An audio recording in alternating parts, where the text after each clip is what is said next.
the San Francisco Bay, cold water, powerful currents, and in its center, an island, known to the world as the Rock. This was Alcatraz, a federal penitentiary designed to be the most secure prison ever built. It was designed to be inescapable. Officially, no one ever escaped alive. Alcatraz was engineered to be escape-proof. The main cell house was surrounded on three sides by the frigid bay. Guards estimated that even if an inmate made it past the walls, they could not survive more than 20 minutes in the 10-degree Celsius water. The guards patrolled 24/7. Inmates were counted 12 times a day. This was a prison for America's most wanted, men like Al Capone and Machine Gun Kelly. But our story revolves around three seemingly ordinary bank robbers. Frank Morris, with a reported IQ of 133, he was the mastermind, and two brothers, John and Clarence Anglin. Together, they conceived a plan so audacious it defied the logic of the prison's masons, engineers, and security experts.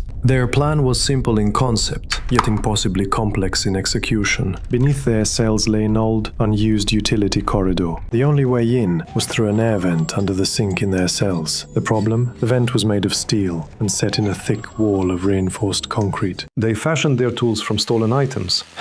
They dug at the concrete with sharpened spoons, engineered an electric drill from a stolen vacuum cleaner motor, and worked during the daily music hour, when the sound of accordions masked the noise of their drilling. To deceive the guards during their nightly checks, they sculpted decoy heads. Using a mixture of soap, toilet paper, and real human hair collected from the prison barbershop, they created dummies so lifelike they could fool anyone in the darkness. June 11th, 1962. The plan was in motion. They had spent months stitching together more than 50 stolen raincoats to create an inflatable raft and life vests. At 9:30 p.m., after lights out, their operation began. They placed the decoy heads on their pillows, covered them with blankets, and slipped through the holes in the wall. They made their way to the roof of the cell block, climbed down a large exterior pipe, and stood just feet from freedom. Sometime after 10 p.m., they launched their homemade raft into the bay and, under the cover of darkness, disappeared